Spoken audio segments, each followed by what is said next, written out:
இன்றைக்கி சத்தியமங்கலத்தில் இருக்கிற, அதாவது ஈரோடு மாவட்டம் சத்தியமங்கலத்தில் இருக்கிற நம்ம அகிலங்காக்கும் அன்னை பண்ணாரி அம்மனோட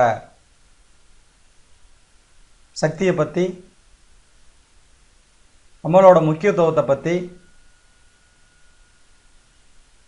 நிறையா அதிசயங்களை பற்றி, அம்மன் அருளால் என்னென்ன பலன்களை பார்த்தீங்கன்னா இப்போ இந்த கலியுகத்தில் இருக்கிற பக்தர்கள் அடைய முடியும், என்னென்ன பிரச்சனைகளை தீர்க்க முடியும், என்னென்ன சிறப்பு அம்சங்கள் அங்கே இருக்குது அப்படிங்கிறத பற்றியெல்லாம் இப்போ பார்க்க போகிறோம். இந்த கோயில் இருக்கிற இடமே ஒரு அடர்ந்த வனப்பகுதி. மேற்கு மலை தொடர்ச்சியோட மலை அடிவாரத்தில் அடர்ந்த வனப்பகுதியில் இருக்கிற இயற்கை சூழ்ந்த நல்ல அதிர்வுகள் நிறைந்த செயற்கையான மனிதர்களால் ஏற்படுத்தப்பட்ட கட்டடங்களோ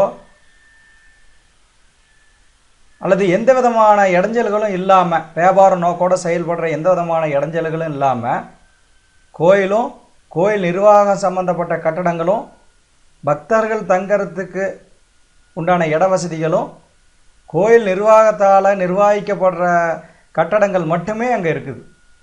அந்த வனப்பகுதியில் மிகப்பெரிய கோயில், அற்புதமான இடம். அம்மா அங்கே சுயம்புவாக இருக்காங்க. அவங்க கருணை கடல். அதாவது எல்லா சக்தி பீடத்தை விட இந்த சக்தி பீடத்துக்குன்னு சொல்லி மிக உயர்ந்த சிறப்பு அம்சங்கள்லாம் இருக்குது. சுயம்புவா இந்த கலியுகத்தில் இருக்கிற மக்களை காப்பாற்றுறதுக்காக அம்மா அவதரித்த இடம்தான் அந்த பண்ணாரி மாரியம்மன். இதோட தலவிருட்சம் வேங்க மரம். அந்த வேங்க மரம் அந்த கட்டடத்துக்குள்ள கருவறையில் இன்னும் சிறப்பாக சிறந்த அதிர்வுகளோட அந்த சுயம்புக்கு பக்கத்திலேயே இருக்கிற ஒரே ஒரு இடம் நம்ம பண்ணாரி மாரியம்மன் கோயில் தான். அதாவது சில ரூபத்தில் அம்மா இருப்பாங்க. அம்மாளுக்கு முன்னாடி அந்த சுயம்பு இருக்கும், அதுக்கு பக்கத்திலேயே அந்த வேங்க மரமும் இருக்கும். அது பார்க்குறதுக்கு சிவலிங்கம் மாதிரியே தெரியும். அவ்வளோ தூரம் தான் அதோட உயரம். அந்த மாதிரி கட் பண்ணி கருவறைக்குள்ளேயே அதை வச்சுருக்கிறாங்க. அற்புதமான அதிர்வு இருக்கிற இடம். மிகப்பெரிய குண்டம் திருவிழா நடக்கிற இடம். தீமிதி திருவிழா. பல லட்சக்கணக்கான பக்தர்கள் தீமிதி திருவிழாவில் கலந்துக்கிறாங்க. அதனால் மிகப்பெரிய அளவில் பலனடைகிறாங்க. அவங்களுக்கு ஏற்படுற இன்னல்கள், வாழ்க்கையில் ஏற்படுற சோகங்கள், அதுக்கப்புறம் அவங்களுக்கு பார்த்திங்கன்னா கிடைக்க வேண்டிய ஒரு திருமணமோ அல்லது தொழில் வளர்ச்சியோ சொந்த வீடோ எதாக இருந்தாலும் அள்ளி கொடுக்குறவ அன்னை பண்ணாரி. கருணையே வடிவானவர், கருணை கடல். அந்த பண்ணாரி அம்மனோட அந்த சக்தி பீடத்தில் எந்த ஒரு சக்தி பீடத்துலையும் இல்லாத ஒரு மிகப்பெரிய சிறப்பு அங்கே இருக்குது. அதாவது அங்கே தான் அந்த சக்தி, அங்கே குவிஞ்சி இருக்கிற அந்த பராசக்தி, அந்த ஆதிசக்தி அகில அண்டத்துக்கும் அன்னையாக விளங்குற சக்தி. அதனால் தீய சக்தியாகவே இருந்தாலும் அந்த தீய சக்தியும் அரவணைச்சு அதுக்கும் ஒரு நல்வழி காட்டி அது இடைஞ்சல் பண்ணாத ஒரு சாத்வீகமான முறையில் பிரச்சனையை தீர்த்து வைக்கிற ஒரே ஒரு இடம் அன்னை பண்ணாரி அம்மன் கோயில் தான். அதாவது கோயிலுக்குள்ள மற்ற கோயிலுக்குள்ளெல்லாம் எந்த தீய சக்திகளும் உள்ளே வர முடியாது. அங்கே இருக்கிற அந்த அதிர்வுகள் வந்து பார்த்தீங்கன்னா அதை தடுத்து நிறுத்திடும். அதாவது நான் சொல்கிறது வந்து பிளாக் மேஜிக்னு சொல்கிறேன். காற்று கருப்பு, அதுக்கப்புறம் செய்வன, பில்லி சூனியம், ஏவல், இந்த மாதிரி எதாக இருந்தாலும் துர் ஆத்மாக்கள் வந்து பார்த்தீங்கன்னா அவங்கள யாரையாவது பிடிச்சிருந்ததுன்னா, இந்த மாதிரி எதாக இருந்தாலும், அல்லது ஒரு கண்ணேறு மற்றவங்க பொறாமப்பட்டதுனால எத்தனையோ இடைஞ்சல்கள், தீய சக்திகளால் ஏற்படுற இடைஞ்சல்கள் எதாக இருந்தாலும் மற்ற கோயிலுங்களில் உக்கரமான தெய்வங்கள் அம்மன் சக்திகள் இருக்கிற கோயிலுங்கள்லையோ இல்லை மற்ற விஷ்ணு கோயிலோ சிவன் கோயிலுக்குள்ளேயோ அந்த தீய சக்திகள் போகவே போகாது.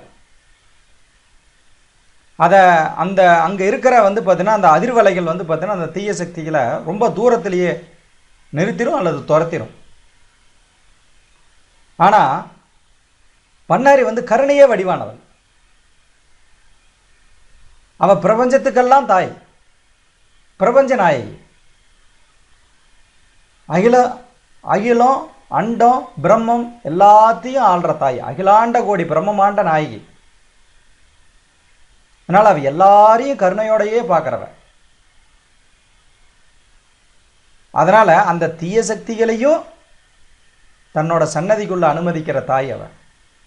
ஏன்னா உலகத்தில் எல்லாமே வந்து பார்த்திங்கன்னா அன்னையோட சிருஷ்டி தான். எல்லாம் காரண காரியத்துக்காக பூர்வ ஜென்ம பலாபலன்களுக்கு ஏற்றாப்படி ஒருத்தர் தீய சக்திகள் வந்து பார்த்திங்கன்னா தாக்கம் ஏற்படுறதோ அல்லது வேற ஒரு ஆத்மா வந்து பார்த்திங்கன்னா ஒரு உடம்புக்குள்ளே பூந்துக்கிறதுன்னு சொல்கிற பேய் பிடிக்கிறது அப்படின்னு சொல்கிறதோ அல்லது எதிரிகளால்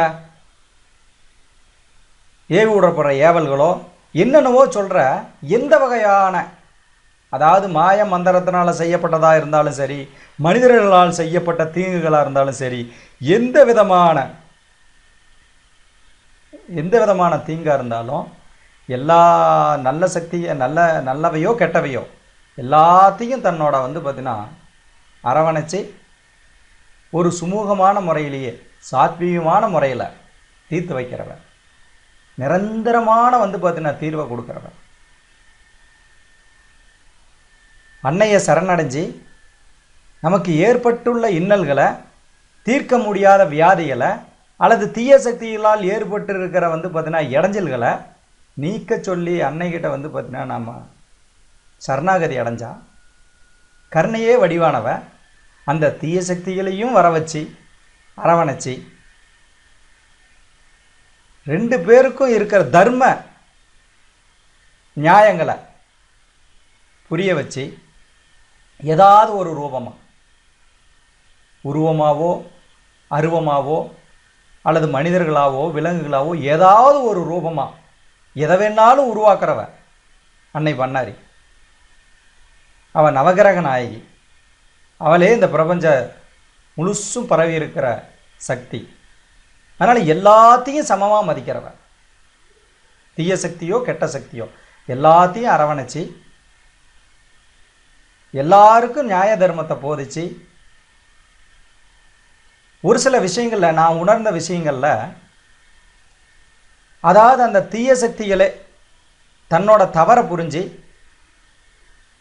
யாருக்கு தீங்கு செஞ்சாவோ அந்த பக்தர்களுக்கு துணையாக மாறி இருக்கிற அந்த அதிசயங்கள்லாம் நான் நேரடியாக பார்த்துருக்கிறேன், உணர்ந்துருக்கிறேன். எத்தனையோ அதிசயங்கள். பிழைக்க முடியாதுன்னு சொல்கிறவங்கள பிழைக்க வைப்பா, நடக்கவே நடக்காதுங்கிறவங்க வந்து கண்மூடி கண் திறக்கிறதுக்குள்ளே வந்து பார்த்தீங்கன்னா சரி பண்ணி வெற்றி அடைய வச்சிருவான். அவதான் பண்ணாரி. எல்லா இடத்துலையும் அன்பு காட்டுறவன், அன்பே உருவானவன், கருணையோட மறுவடிவம். எல்லாத்துக்கிட்டையும் வெட்டுறவன், குத்துறவன், வேடிக்கை பார்க்குறவன் எல்லாத்தையும் ஏக்கிற சக்தி அவளே. புல்லோ பூண்டோ புழுவோ பாம்போ மனுஷனோ அல்லது கிரகங்களோ நவகிரகங்களோ ஆகாயமோ எதா இருந்தாலும் எல்லாத்தையும் ஏக்கிற சக்தி அன்னை பண்ணாரி. அதனால் எல்லாம் அவளோட குழந்தைகளே. மலையும் அவளோட குழந்தையே, மடுவும் அவளோட குழந்தையே, தீய சக்தியும் அவளோட குழந்தையே, நல்ல சக்தியும் அவளோட குழந்தையே, இரவும் அவளே பகலும் அவளே, வெயிலும் அவளே நிழலும் அவளே, எல்லாம் அவளே. எல்லாத்தையும் சரிசமமாக பார்த்து எல்லாருமேரையும் கருணையை பொழிஞ்சு யார் பக்கம் வந்து பார்த்தீங்கன்னா நியாயம் இருக்குது, அருவமாக இருக்கிற ஒரு ஆத்மாவும் அங்கே வந்து வழிபடுது, உருவத்தோடு இருக்கிற மனிதர்களும் வந்து வழிபடுறாங்க. ஆடும் வழிபடும், மாடும் வழிபடும், செடி கொடி எல்லாம் வழிபடும். எல்லாரும் வந்து வழிபடுற தெய்வம் பண்ணாரி. யார் பக்கம் உருவமாக இருக்கிறவங்க வந்து அவங்க பூ மிதித்து அதுக்கப்புறம் வந்து பார்த்தீங்கன்னா நிறையா பூஜைகள் பண்ணி அபிஷேகத்தில் கலந்து தங்க தேர் எடுத்து என்னென்னவோ பண்ணினாலும், ஆனால் தர்ம நியாயம் காக்கிறவன் அவன் தர்ம தேவதை. அதர்மம் பண்ணுறவங்கள அடித்து துரத்துறவல்ல அன்னை பண்ணாரி. அதர்மம் பண்ணுறவங்களையும் தர்மத்தோட வழியில் வந்து மாத்திரவ பண்ணாரி. ஒரு பழமொழி உண்டு, நல்லவன் எப்போ வேணாலும் கெட்டவனாக மாறிடுவான், ஆனால் கெட்டவன் நல்லவனாகவே மாற முடியாதுன்னு சொல்லுவாங்க. நல்லவன் எந்த தருணத்துலையாவது கெட்டவனாக மாறிடுவான், ஆனால் ஒருத்தன் கெட்டவன் ஆகிட்டா எப்பவுமே நல்லவனாக மாற மாட்டான்னு சொல்லுவாங்க. ஆனால் கருணையே வடிவான பண்ணாரி அவகிட்ட சரணாகதி அடைஞ்சா கெட்டவனையும் நல்லவனாக்குவான். அதர்ம சக்திகளையும் தர்ம சக்தியாக மாத்திர சக்தி அன்னை பண்ணாரிக்கு தான் இருக்குது. இந்த பண்ணாரி அம்மன் திருக்கோயிலில் என்ன விதமான பிரச்சனைகளாக இருந்தாலும் சரி, அதாவது தொழிலில் தோல்வியா, திருமணம் நடக்கலையா, அல்லது உங்களுக்கு நடக்கிறது எல்லாமே வந்து பார்த்தீங்கன்னா இடைஞ்சலான செயல்களாகவே நடக்குது, ஆக்சிடெண்ட் ஆகுது, குழந்தைங்க கீழே விழுந்துருச்சு, நெருப்பு பிடிச்சிருச்சு, தொழிலில் வந்து பார்த்தீங்கன்னா நஷ்டம், கணவன் மனைவிக்குள்ள தகராறு, வண்டி ஆக்சிடெண்ட் ஆயிடுச்சு, ஏதோ இடைஞ்சலாக இருக்குதுங்க எங்களுக்கு, அடிக்கடிக்கு உடம்பு சரியில்லாமல் போகுது குடும்பத்தில் இருக்கிறவங்களுக்கு, இதுக்கெல்லாம் என்ன பண்ணுறதுன்னு தெரியல. இதுக்காக வந்து சோசியம் பார்க்குறவனை போய் பார்த்தா அவன் பல கோயிலுங்களுக்கு போனால் அவன் காசு வாங்கிக்கிறான். அது நல்லா ஆகுதா ஆகலையானே தெரியல. யார்கிட்ட போனாலும் நான் மந்திரிக்கிறேன், நான் மந்திரவாதின்னு சொல்கிறான். எந்த கோயிலுக்கு போகிறது, எப்படி இந்த பிரச்சனையை தீர்க்கிறதுனே தெரியல அப்படிங்கிறவங்களுக்கு ஒரு அற்புதமான சக்தி பீடம் தான் பண்ணாரி. எந்த மாதிரி இடைஞ்சல்களாக இருந்தாலும், எப்படியாப்பட்ட பிரச்சனைகளாக இருந்தாலும் தீர்க்கவே முடியல, அது உடல் ரீதியான பிரச்சனையாக இருந்தாலும், மன ரீதியான பிரச்சனையாக இருந்தாலும், தொழில் ரீதியான பிரச்சனையோ, குடும்ப ரீதியான பிரச்சனையோ, கணவன் மனம் உறவில் வந்து பிரச்சனையோ, குழந்தைகளோட படிப்பு வரல அப்படின்னாவோ, எதா இருந்தாலும், அல்லது மிகப்பெரிய நோய் வாய்ப்பட்டு வந்து பார்த்தீங்கன்னா இறக்கும் தருவாயில் கிடக்கிறாங்க, இதை காப்பாற்ற முடியுமானாவோ, எதா இருந்தாலும் அன்னையை தேடி போனீங்கன்னா பண்ணாரிக்கு அவர்கள் வலிக்கிறான். அதாவது மற்ற கோயிலுங்களில், மற்ற சக்தி பீடத்துலேயோ மற்ற கோயிலுங்கள்லேயோ வந்து பார்த்திங்கன்னா உடனடி தீர்வுகள் கிடைக்கும். ஏன்னா அங்கே தீய சக்திகளை விலக்கிட்டு நல்ல சக்திகளுக்கு, நல்லவர்களுக்கு வந்து பார்த்திங்கன்னா பாதுகாப்பு கொடுக்குற இடம் மற்ற கோயில்கள். ஆனால் பண்ணாரி அப்படி இல்லை, கொஞ்ச நாள் எடுத்துக்கலாம், பிரச்சனைகளை தீர்க்கறதுக்கு கொஞ்ச நாள் எடுத்துக்கலாம், ஆனால் நிரந்தர தீர்வு. மற்ற கோயில்களில் தீய சக்தியை தண்டித்து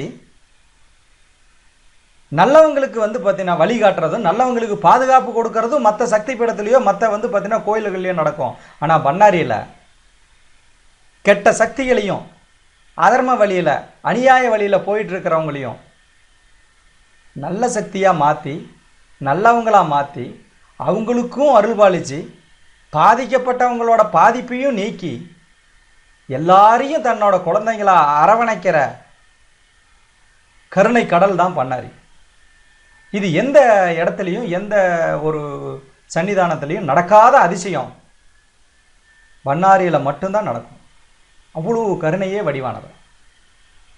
அதாவது அநியாயம் அக்கிரமம் பண்ணுற அதர்ம வழியில் போகிறவனும் அவனால் பாதிக்கப்பட்ட ஒரு பக்தர் பண்ணாரிக்கிட்ட வந்து பார்த்தீங்கன்னா வழிபட்டா பண்ணாரி தன்னோட கருணையால் தன்னோட அன்பால் அந்த அதர்ம வழியில் போன அநியாயமாக நடந்துக்கிட்ட அது உருவத்தோடு இருக்கிற இங்களோ அல்லது உருவம் இல்லாத இருக்கிற அருவமாக இருக்கிற எந்த ஒரு சக்திகளோ எதா இருந்தாலும் அவங்களையும் தன்னோட இடத்துக்கு வர வச்சு தன்னோட கருணையால் வர வச்சு அவங்களுக்கும் புரிய வச்சு இவங்க பக்கம் இருக்கிற தர்ம நியாயங்களையும் ரெண்டு பக்கம் இருக்கிற தர்ம நியாயங்களையும் வந்து உட்காந்து சமமாக மதித்து, ஏன்னா ரெண்டு பேருமே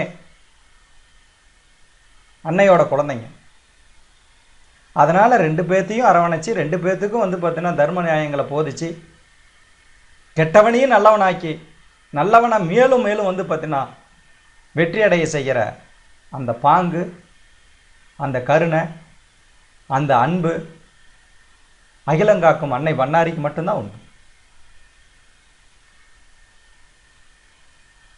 உங்கள் வீட்டில் எந்த விதமான குடும்பத்தில் எந்த விதமான பிரச்சனை, தொழிலில் எந்த விதமான பிரச்சனை எது நடந்தாலும் சரி அதெல்லாம் தீரணும். அதாவது இந்த செய்வினையை அப்படின்னு சொல்கிற முன்வினை அப்படிங்கிறதையும் அறுத்தெறிகிறவ நவகிரக நாயகி. ஆனாலும் செய்வினை அப்படின்னு சொல்லி ஒரு விஷயம் இருக்குது, அதான் பிளாக் மேஜிக்னு சொல்கிறாங்க. அதனால் நிறைய பேர் பாதிச்சிட்டோம் அப்படிங்கிற உங்களுக்கு சந்தேகம் வந்தால் அதை எப்படி கண்டுபிடிக்கிறதுனா, எங்களுக்கு அந்த மாதிரி ஏதாவது செய்வனை வச்சுருக்கிறாங்க இல்லைன்னு எப்படிங்க கண்டுபிடிக்கிறது அப்படின்னா, அதாவது அசாதாரண ஒரு சூழல் உருவாகும். எடுத்ததுக்கெல்லாம் வீட்டில் சண்டை, சின்னதாக ஆரம்பிக்கிற பிரச்சனை பெருசாயிரும், சின்ன சின்ன இரத்த காயங்கள் ஆகும், ஆக்சிடென்ட் நடக்கும், பணம் வர மாதிரி இருக்கும், திடீர்னு காணாமல் போயிடும். இந்த மாதிரி அசாதாரண சூழல் ஏற்படுறப்பெல்லாம் ஏதோ ஒரு வகையான எதிர்வினை, அதாவது அது செய்வினை யாராவது செஞ்சுருக்கலாம், அல்லது சாதாரணமாக அவங்க நல்லா இருக்கிறாங்களாங்கிறன்னு சொல்லி எல்லாரும் அவங்க பார்த்தா கூட அந்த எண்ண அலைகள் வந்து இதுதான் கண்ணேறுன்னு சொல்கிறாங்க, அந்த எண்ண அலைகளால் கூட பாதிச்சிருக்கலாம், எப்படி வேணாலும் நடந்திருக்கலாம். அது சினிமாவில் வர மாதிரி ஒரு மிகப்பெரிய மந்திரவாதி முட்டைங்க வச்சு அதை வச்சு இதை வச்சு வந்து உரு செஞ்சு அது மூலமாக மந்திரிச்சு உருவாக்கினதாக இருந்தாலும் பரவாயில்ல, அல்லது மனசுலேயே வந்து வேணதாக இருந்தாலும் பரவாயில்ல, இல்லை கண்ணேறு இருந்தாலும் பரவாயில்ல, எந்த விதமான எதிர் சக்திகளாக இருந்தாலும் அந்த எதிர் சக்திகள் நம்மக்கிட்ட நம்மளை வந்து நம்ம குடும்பத்தை நம்மளை பாதிக்குது அப்படின்னா அசாதாரண சூழல் ஏற்படும். திடீர்னு கீழே விழுவுறது, எடுத்ததுக்கெல்லாம் சண்டை வர்றது, பணப்பிரச்சனை வர்றது, அடிக்கடிக்கு உடம்பு சரியில்லாமல் போகிறது, இந்த மாதிரி அசாதாரண சூழல் ஏற்படுறப்ப எல்லாம் அதை வந்து சரி பண்ணிக்கிறதுக்காக அந்த பிரச்சனையை தீர்க்கறதுக்கு ஒரு அற்புதமான வழி, எந்த விதமான வந்து எதிர் சக்திகளாக இருந்தாலும் சரி, எந்த விதமான தீய சக்திகளாக இருந்தாலும் சரி, அமாவாசையில் அந்த தீய சக்திகள் எல்லாம் இன்னும் நல்ல சக்திகளோட ஆதிக்கம் குறைஞ்சி தீய சக்திகளோட ஆதிக்கம் அதிகரிக்கிற நாள் தான் அமாவாசை. அந்த அமாவாசையில் நமக்குள்ளே இருந்தாலும் சரி, நம்மளை சுற்றி இருந்தாலும் சரி, அந்த தீய சக்திகள் வெளியே வரும்.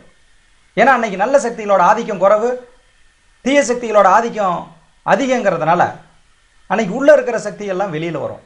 அந்த அமாவாசை அன்னைக்கு பண்ணாரி அம்மனோட வந்து ஆலயம் மிகப்பெரிய ஆலயம், மிகப்பெரிய கோயில், அற்புதமான சக்தி பீடம், அதுவும் அடர்ந்த வனப்பகுதியில் இருக்கிற ஒரு அற்புதமான கோயில் அது. அம்மாவை எப்போ வேணாலும் பார்க்கலாம். நடசாத்தனை பின்னாடியும் கூட, கடைசி பூஜை முடிஞ்ச பிறகு நடசாத்தனை பின்னாடியும் அந்த கதவு பூட்டினாலும் கூட அந்த கதவில் வந்து பார்த்திங்கன்னா சதுரமாக வந்து ஓட்டை இருக்கும். அது வழியாக அம்மாவை தரிசனம் பண்ணலாம், எப்போ வேணாலும் பண்ணலாம். அது சத்தியமங்கலத்தில் இருந்து மைசூர் போகிற வனப்பகுதியில் அம்மா இருக்கிறாங்க. சுற்றி பக்தர்கள் வந்து பார்த்திங்கன்னா படுத்து தூங்குறதுக்கு உண்டான மிகப்பெரிய மண்டபங்கள்லாம் கட்டி விட்டுருக்குறாங்க. குளிக்கிற வசதி, தங்குற வசதி எல்லாம் இருக்குது. அதனால் ஏதாவது வந்து தொடர்ந்து நமக்கு ஒரு எதிர்வினை ஏதாவது நடக்குதோ, செய்வினை ஏதாவது இருக்குமோ, நமக்கு இடைஞ்சல்கள் வருதோ, அல்லது வந்து நம்மளோட முன்வினைப்படி நாம் வந்து பார்த்திங்கன்னா ஏதோ இப்போ நமக்கு பாதிப்பு அதிகமாக இருக்குதோ, இதிலேருந்து நம்மளை தற்காத்துக்கணுன்னா என்ன பண்ணுறது அப்படின்னா, அந்த அமாவாசை ராத்திரி பண்ணாரி அம்மன் கோயிலோட அந்த மண்டபத்தில் நிறையா குடும்பத்தில் இருந்து வந்து நிறையா படுத்திருப்பாங்க. வட மாநிலங்கள்ல இருந்தெல்லாம் வருவாங்க. அங்கே போய் படுத்து தூங்கினாவே போதும், அவங்க வந்து மற்ற கோயிலுங்களில் கூட கோயிலில் படுத்திருக்கிறப்ப அந்த தீய சக்திகள் நமக்கு செஞ்ச செய்வனையோ, நம்ம ஒட்டி இருக்கிற வந்து தீய சக்திகள் நமக்குள்ளே இருக்கிறதோ, வெளியே நம்மளை தாக்கிக்கிட்டு இருக்கிற தீய சக்திகளோ வெளியில் வராது. அதாவது அமாவாசை இரவாக இருந்தாலும் வேற ஒரு சக்தி பீடத்தில் படுக்கிறப்ப அது வெளியவே வராது, அல்லது கோயிலுக்கு வெளியே இருக்கும். மறுபடியும் நம்ம வெளியில் போனால் நமக்குள்ளே வந்துடலாம். ஆனால் இங்கே தான் கருணையே வடிவானவள, எல்லாருக்கும் தாய. அது செய்வனையாக இருந்தாலும் முன்வனையாக இருந்தாலும் யாராக இருந்தாலும் எல்லாருக்கும் அவளே தாய். அதனால் அவங்க வரலாம். நீங்கள் அந்த மண்டபத்தில் படுத்து தூங்குறப்ப குடும்பத்தோடு போகலாம்.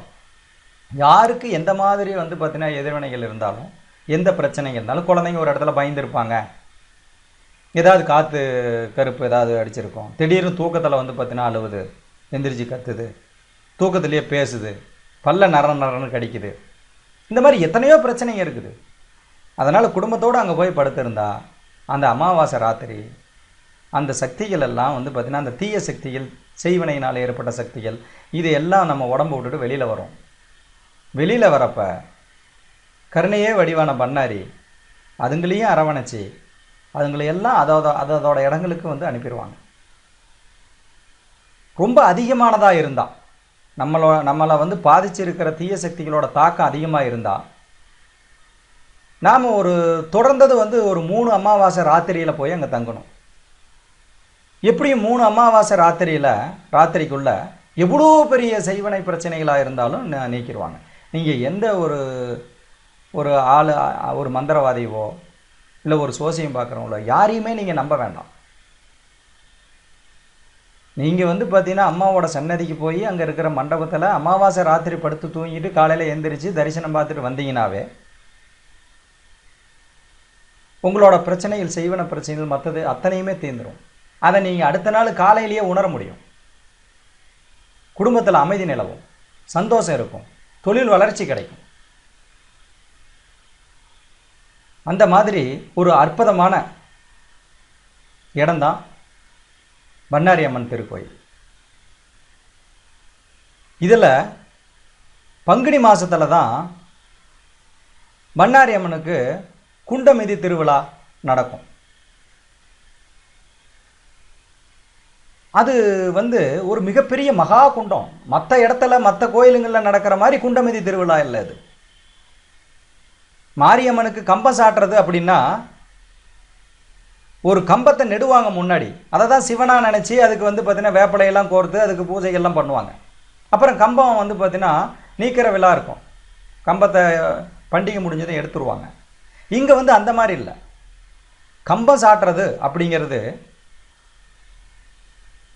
அம்பாளுக்கு முன்னாடி அந்த குண்டம் போடுற அந்த இடத்துல ஒரு மிகப்பெரிய குழி வெட்டியிருப்பாங்க, நல்ல ஆழமான குழி. அந்த குழியில் அந்த மைசூர் காட்டில் உள்ள சத்தியமங்கலம் காட்டு பகுதியில் அந்த மேற்கு மலர்ச்சி தொடரில் உள்ளே இருக்கிற காட்டுவாசி இன மக்கள் அவங்க வந்து ஊஞ்ச மரத்தை முன்னாடியிலேருந்தே வளர்த்துவாங்க. அங்கே மின்சார வசதியோ அல்லது செல்ஃபோன் வசதியோ இல்லாத இயற்கையாக வாழ்ந்துக்கிட்டு இருக்கிற கடவுள், அதாவது அம்பாளோட நெருக்கம் அதிகமாக இருக்கிற அம்பாள் சக்தியை வந்து பார்த்தீங்கன்னா மட்டுமே பூசிட்டு இருக்கிற எந்த விதமான செயற்கைத்தனமும் இல்லாத வெள்ளந்தி மனிதர்கள் அந்த காட்டு பகுதியில் இருக்கிற காளி திம்பத்தில் வாழ்ந்துட்டு இருக்கிற, இன்னும் அதை சுற்றி இருக்கிற அந்த காட்டுவாசியின மக்கள் அவங்க வளர்த்துற அந்த ஊஞ்ச மரத்தை பெரிய அளவில் கொண்டு வந்து அந்த பங்குனி மாதத்தில் நடக்கிற பண்டிகையில் கம்பம் சாட்டுதல்ங்கிற பேரில் அந்த குழியில் அந்த மரத்தை போட்டு அக்னியை வந்து பார்த்தீங்கன்னா வளர்ப்பாங்க. அந்த மரம் பற்றிக்கிட்டு அந்த குழியில் எரியும். அது மிகப்பெரிய குண்டம், மகா குண்டம், மகா கோம குண்டம். அது நாம் வீட்லேயோ மற்ற கோயிலையோ ஹோமம் வளர்த்துவாங்க. 6 ஹோம குண்டம் 7, 8 கூட வளர்த்தலாம். ஆனால் இவ்வளோ பெரிய மகா ஹோம குண்டம் இந்த மாதிரி ஒரு ஊஞ்ச மரத்தை மட்டுமே போட்டு நடத்துகிற மகா குண்டம் அங்கே தான் நடக்குது. அந்த குண்டம் தொடர்ந்து அந்த காட்டுவாசியின மக்களால் பராமரிக்கப்படுது. கிட்டத்தட்ட ஒரு வாரத்துக்கு வந்து பார்த்தீங்கன்னா அது அணையாமல், இடியோ மழையோ காத்தோ புயலோ எது வந்தாலும் அந்த அக்னி அணையாது. ஏன்னா அந்த இடத்துல பண்ணாரியோட சக்தி அந்த இடத்துல வந்து பார்த்தீங்கன்னா பரவி கிடக்குது. அதனால் அந்த குண்டம் தொடர்ந்து எரியுது. ஒரு வாரத்துக்கு அந்த மகா குண்டம், ஹோம குண்டம், அது மிகப்பெரிய யாகம் வளர்த்துறது. அதாவது தேவர்களும் முனிவர்களும் மகான்களும் நிறையா பேர் அந்த ஹோம குண்டத்துக்கிட்ட வந்து மந்திரம் சொல்லி அந்த மிகப்பெரிய யாகம் வந்து பார்த்தீங்கன்னா வளருது, யாகம் நடக்குது. அதாவது சிவன், விஷ்ணு, பிரம்மா, இந்திரன், சந்திரன், சூரியன், இந்த மாதிரி, அது இல்லாமல் சித்தர்கள், முனிவர்கள், ரிஷிகள் அத்தனை பேரும் அந்த இடத்துல வந்து பார்த்தீங்கன்னா மந்திரம் சொல்லி அந்த ஹோம குண்டத்தில் அவங்க சமைத்து வந்து போடுறாங்க. அருவமாகவும் உருவமாகவும் வருவாங்க. அவங்க எந்த மாதிரி உருவத்தில் வேணாலும் வருவாங்க. ஆணாவோ பெண்ணாவோ, வயசானவங்களாவோ குழந்தையாவோ. ஏன்னா இரவு பகல் வந்து அணையாமல் அந்த ஹோம குண்டம், அப்படி ஒரு ஹோமம் எங்கேயாவது நடக்குமா? வீட்டில் பண்ணுற விசேஷத்துக்கு பண்ணுற குண்டமோ அல்லது நமக்கு பக்கத்தில் இருக்கிற கோயிலில் இருக்கிற குண்டமோ ஒரு நாள் வரைக்கும் எரியும், இல்லை 2 நாள் எரியும். அது சின்ன குண்டமாக இருக்கும். ஆனால் இது மகா குண்டம். கிட்டத்தட்ட அந்த குழியை பார்த்தா கிணறு மாதிரியே இருக்கும். அதில் அணையாமல் போட்டுக்கிட்டே இருப்பாங்க. நிறைய சமைத்து கொண்டு வந்து போடுவாங்க, நெய் ஊற்றுவாங்க, உப்புக்கல் போடுவாங்க. இதெல்லாம் தாண்டி தேவர்களும் முனிவர்களும் ரிஷிகளும் எல்லாரும் வந்து அங்கே மந்திரம் சொல்லி உருவமாகவும் அருவமாகவும் அந்த ஹோம குண்டத்தை மந்திரம் சொல்லி வளர்த்துறாங்க. அந்த ஒரு வாரம் முடிஞ்சதும் அதில் இருக்கிற வந்து பார்த்தீங்கன்னா அந்த அக்கினி கங்குகளை, நெருப்பு கட்டிகளை எடுத்து கிட்டத்தட்ட 1 கிலோமீட்டர் தூரம் நீளத்துக்கு அந்த நெருப்பை கொட்டி 3 லாரி 2 லாரி 3 லாரியில் கொண்டு வந்த ஊஞ்ச மரங்களை ஏற்கனவே கொட்டி வச்சுருப்பாங்க. அந்த மரங்களை அடர்த்தியாக மேலே போட்டு அது மேலே இந்த நெருப்பு கங்குகளை போட்டு தீத்தணல் வந்து பார்த்தீங்கன்னா அப்படியே பற்றிக்கிட்டு எரியும். அந்த ஹோம குண்டமே வந்து பார்த்தீங்கன்னா அந்த கோபுர உயரத்துக்கு இருக்கும், அப்படியே எரியும். அந்த குண்டமே 7 நாள் அவ்வளோ உயரத்துக்கு எரியறப்ப அதை 1 கிலோமீட்டருக்கு வந்து பார்த்தீங்கன்னா ஊஞ்ச மரத்தை போட்டு அது மேலே கொட்டி மிகப்பெரிய அக்னி. அதில் வந்து மிகப்பெரிய வந்து வசதி படைத்தவர்களிருந்து வசதி குறைஞ்சவங்களிருந்து ஆடு மாடலில் இருந்து ஐஏஎஸ் ஆஃபீஸரில் இருந்து பணக்காரன்லேருந்து பிச்சைக்காரன் வரைக்கும், உயர்ந்த அந்தஸ்தில் இருக்கிறவங்க கீழே அந்தஸ்தில் இருக்கிறவங்க வரைக்கும், ஒரு உயிர்லேருந்து ஈருயிர் வரைக்கும் அருவமாகவும் உருவமாகவும் பல லட்சம் பேர் தீ மிதிப்பாங்க. அதை அந்த நெருப்பில் அந்த அந்த அதிர்வுகள், அதாவது தன்னையே, அதாவது நெருப்புக்குள்ளே பூதுறது அப்படிங்கிறது என்னென்னா ஒரு ஹோமம் வளர்த்துறதுக்கு சமம். அக்னி தான் எதை வேணும்னாலும் எந்த பொருட்களையும் பஸ்மமாக்கும், எந்த மந்திரங்களையும் அந்த அக்னி தான் கொண்டு போய் வந்து பார்த்தீங்கன்னா பிரபஞ்சம் ஃபுல்லாக பரப்பும். ஏன்னா அந்த பிரபஞ்சத்தை, அதுவும் குறிப்பாக பூமி இயங்கிறது, இந்த தாவரங்கள் மற்ற உயிர்கள் எல்லாத்துக்கும் வந்து பார்த்தீங்கன்னா மூலாதாரம் சூரிய சக்தி, நெருப்பு. அது இல்லைன்னா எந்த விதமான தானியங்களும் கிடைக்காது, எந்த செடியும் வளராது, எந்த உயிர்களும் இருக்க முடியாது. அதனால் அந்த அக்னி தான் பிரபஞ்சத்தோடு கொண்டு போய் சேர்த்துறது. அந்த அக்னி தான். அந்த அக்னியில் அந்த ஒரு வாரம் முழுசும் வந்து பல சமித்துகளையும் அருவமாகவும் உருவமாகவும் தேவர்களும் வந்து ரிஷிகளும் எல்லாரும் போட்டுட்டு அதை வந்து பார்த்தீங்கன்னா தீ மிதிக்கிறதுக்காக 1 கிலோமீட்டர் நீளத்துக்கு வந்து பார்த்தீங்கன்னா நெருப்புகளை போட்டு தன்னோட பிரச்சனை தீர்றதுக்காக பூர்வ ஜென்மத்தில் பண்ணின பாவங்கள்னால ஏற்படுற இடைஞ்சல்களை இப்போ திருந்தின பக்தர்கள், இப்போ நல்லது பண்ணுற நியாயமான வழியில் போயிட்டுருக்கிற பக்தர்கள் அன்னையோட பாதத்தில் சரணடைஞ்சு எங்களை இந்த பிரச்சனையிலிருந்து நீக்கி கொடு. பூர்வ ஜென்மத்தில் பண்ணின பாவங்களுக்கு நாங்கள் அனுபவித்தாலும் இந்த ஜென்மத்தில் நிறையா புண்ணியங்கள் பண்ணிருக்கிறோம். தாயே உன்னை சரணடைஞ்சோம். எங்கிலேயே நாங்கள் உங்களுக்கு சமித்தா கொடுக்குறேன். உன்னோட ஹோம குண்டத்தில் தீமீதி அப்ப என்னையே கொடுக்குறேன். நான் தான் உனக்கு சமைத்து என்னையே சமித்தா கொடுக்குறேன். என்னை காப்பாற்று, என் பிரச்சனையை தீர்த்து வை. இந்த கலியுகத்தில் ஏற்படுற இன்னல்களிலிருந்து காத்து நில்லு. அதாவது முன்வினையோ பின்வினையோ செய்வினையோ எதா இருந்தாலும் அத்தனையும் பார்த்தீங்கன்னா அத்தனைக்கும் தீர்வு கண்டுபிடிக்கிறவ அன்னை பண்ணாரி. விதியை மாற்ற முடியாது, கடவுளே நினைச்சாலும்பாங்க. ஆனால் விதியை விதிச்சேவாவ அதுக்கு இன்னும் வேற விதி விதிப்பா. விதியை மாற்ற முடியாது அப்படிங்கிறது உண்மைதான். ஆனால் அந்த விதிக்கு இன்னொரு விதி விதிக்கிற பார்த்தீங்கன்னா தன்மையும் அந்த கருணையும் அதுக்குண்டான சக்தியும் அன்னை பண்ணாரிக்கிட்ட மட்டும்தான் உண்டு. அந்த மாதிரி ஒரு அற்புதமான குண்டமிதி, அதாவது குண்டம் தீமிதி விழா பங்குனி மாதத்தில் பண்ணாரிக்கு தான் உண்டு. அந்த சமயத்தில்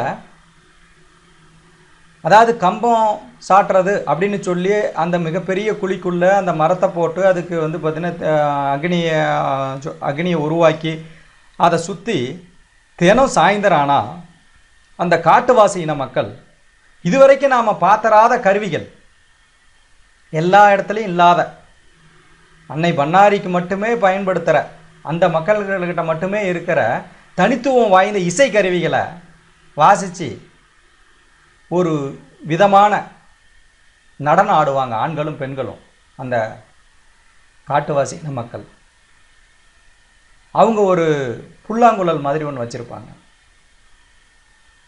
அதோட இசை அது அந்த இரவு நேரமாக இருந்தால் அந்த வனப்பகுதியில் அதிக அதிர்வுகள் இருக்கிற கருணையே வடிவான பண்ணாரியோட சன்னதியில் அந்த குண்டம் பார்த்தீங்கன்னா கோபுரம் வரைக்கும் எரிய அதை சுற்றி பார்த்தீங்கன்னா இதுவரைக்கும் நாம் பார்க்காத அந்த இடத்துல மட்டுமே இசைக்கருவிகள் பார்த்தீங்கன்னா இசைக்க எந்த விதமான கள்ளங்கபடம் இல்லாமல் வெள்ளந்தி ஜனங்க, கடவுளால் ஆசீர்வதிக்கப்பட்டவங்க, அம்மாளோட பூரண அன்பை பெற்ற அந்த காட்டுவாசியின மக்கள் அவங்களோட நடனமும் அந்த இடமும் நம்மளை மெய்சிலிர்க்க வைக்கும், எல்லாத்தையும் மறக்க வைக்கும். எவ்வளோ பெரிய கவலையாக இருந்தாலும் அந்த பார்க்கும் போதே காணாமல் போயிடும். அந்த மாதிரி ஒரு அற்புதமான இடம் பண்ணாரி அம்மன் திருக்கோயில். எல்லாராலையும் பண்ணாரி அம்மன் திருக்கோயிலுக்கு சாதாரணமாக போக முடியுமா அப்படின்னா போனால் பிரச்சனை தீர்ந்துடும். அதனால் தீய சக்திகள் தடுக்கலாம். அங்கே போனால் நம்ம இவங்களை விட்டுட்டு போயாகணும் அப்படின்னு சொல்லி தீய சக்திகள் தடுக்கும். அதுக்காகவே நீங்கள் பண்ணாரியை வேண்டிக்கணும். தாயே எப்படியாவது என்னை உன்னோட சன்னதிக்கு கூட்டிகிட்டு போ, எங்களோட இன்னலை நீக்கி வை அப்படின்னு சொல்லி அதுக்காகவே பண்ணாரியை வேண்டிக்கிட்டா அவள் வழி நடத்தி கூட்டி போவான், உங்களுக்கு வழிகாட்டுவான், உங்கள் இன்னல்கள் நீங்கும், வாழ்க்கை பார்த்தீங்கன்னா சுபிச்சம் வரும். இது கலியுகமா இல்லை சக்தி யுகமா அப்படிங்கிற மாதிரி உங்களோட வாழ்க்கை பார்த்தீங்கன்னா பாதுகாக்கப்படும், இனிமையாக இருக்கும். பண்ணாரிக்கு போயிட்டு வாங்க.